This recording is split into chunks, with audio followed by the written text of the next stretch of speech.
Sveiki! Šiandien laukia mūsų puikiai ir įdomi diena, nes į mūsų dirbtuves atvyksta ypatingas svečias. Jis tuo pačiu yra ir mūsų klientas. Tai yra sportininkas, kuris atlieka akrobatikos triukus važinėdamas ant motociklo. Ir žmogus, kuris garsina Lietuvos vardą visame pasaulyje, nes jo vardas ir pavardė yra dažniau minimas užsienyje negu Lietuvoje. Tai yra motoakrobatas Aras Gibieža. Sveikas, Juliau. Sveikas, Arai. Įsigijau naują busiuką ir pagalvojau, kodėlgi nepadengus antikorozinę dangą. Na, tai manau yra pats geriausias sprendimas. Mes esame pasiruošę, galime kibti į darbus. Puiku. Aš tik turiu papildomą svorę, kurį norėčiau užsikrauti. The people really wanna know who I is and who I be. They stop and stare when they see me. If it's the once, no need to repeat. Run up on me, watch you fall to your knees. Tip my hat when it's time for the kill. Ain't no beast when you're really real. I am the boss, I am the Don. I am the one they call Lucky Charm. Got my own shit, I don't need your farm. Life was so hard, it made me weak. Built to last, this girl ain't weak. Sturdy and still when I plant my feet. Got it out the mud, now it's racks in my sleep. Look to God, he supplies my needs. Endless faith is what brought me next level prosperity. Silent power moves is what I'm giving. They love to hate the world they can't live in. Always present for the high roads. Go swim within the deep lows. Low. What told the future? Who knows? I don't do it for the likes, I do it for the love. Do it for the ones who really need a hug, cause they had it tough, never had enough. Feared, loved, and respected. Using words as a weapon. Test and she. Hurry up quick, that head face coming soon.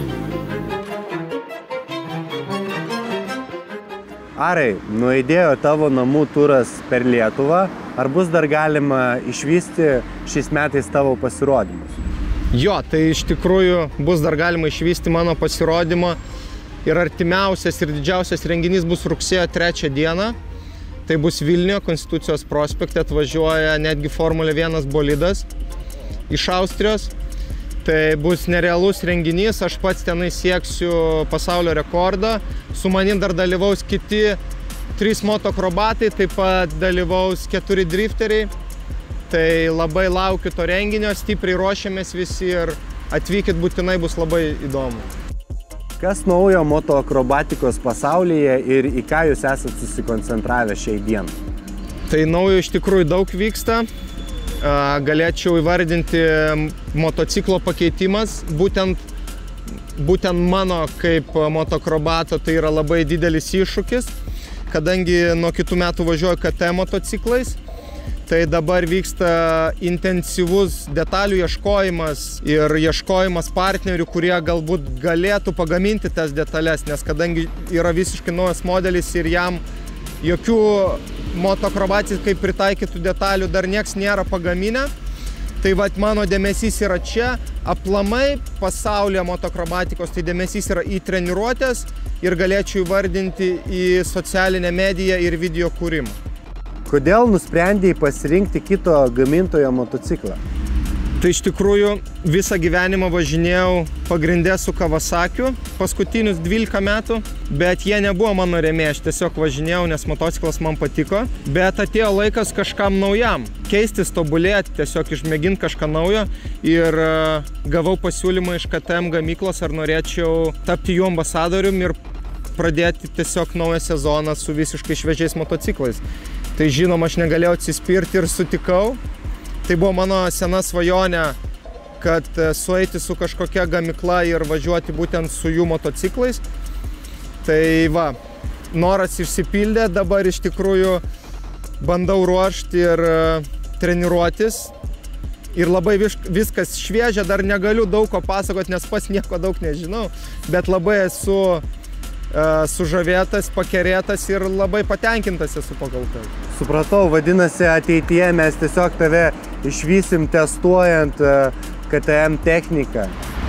Tikrai taip ir bus daugiau oranžinės spalvos mano gyvenime.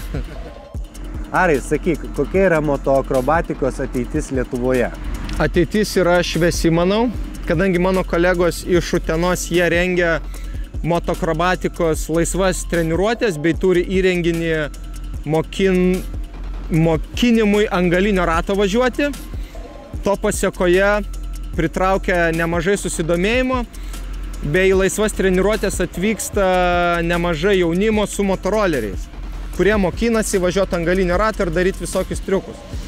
Tai tas yra labai faina ir džiugina ir aš manau po keliarių metų stipresni jaunuoliai prisijungs prie mūsų su didžiaisiais motociklais ir gal net galėsime pasikviesti jos į namų turą ir daryti pasirodymus drauge. Kol mes kalbam, darbai antikoroziniai beveik eina į pabaigą. Norėjau paklausti apie tavo autobusiuką. Jį nusipirkai labiau darbui ar kelionės tikslams? Tai iš tikrųjų ir kelionėm, ir darbui naudoju viskam. Vežiotis motociklus, taip pat keliauti su šeima. Šiuo metu jis dar nėra pilnai įrengtas. Per žiemą vyks darbai Tukados ceche gamybiniam, kur planuojame iš jo padaryti kemperį, kuriame galėsiu keliauti su šeima ir taip pat galėsiu motociklus garaže vežtis. Tai per metus nuvažiuoju apie 40-60 tūkstančių kilometrų su juo. Čia yra mano pagrindinis transportas, aš net iš tikrųjų neturiu lengvosios mašinos. Visada visur važiuoju arba su busiuku, arba su motociklu. Kadangi šios transporto priemonės nuvažiuojamas atstumas yra labai didelis, Arai, kviečiu tave po metų sugrįžti į mūsų antikorozinį centrą, atlikti pakartotiną dugno padengimą. Super, būtinai grįšiu.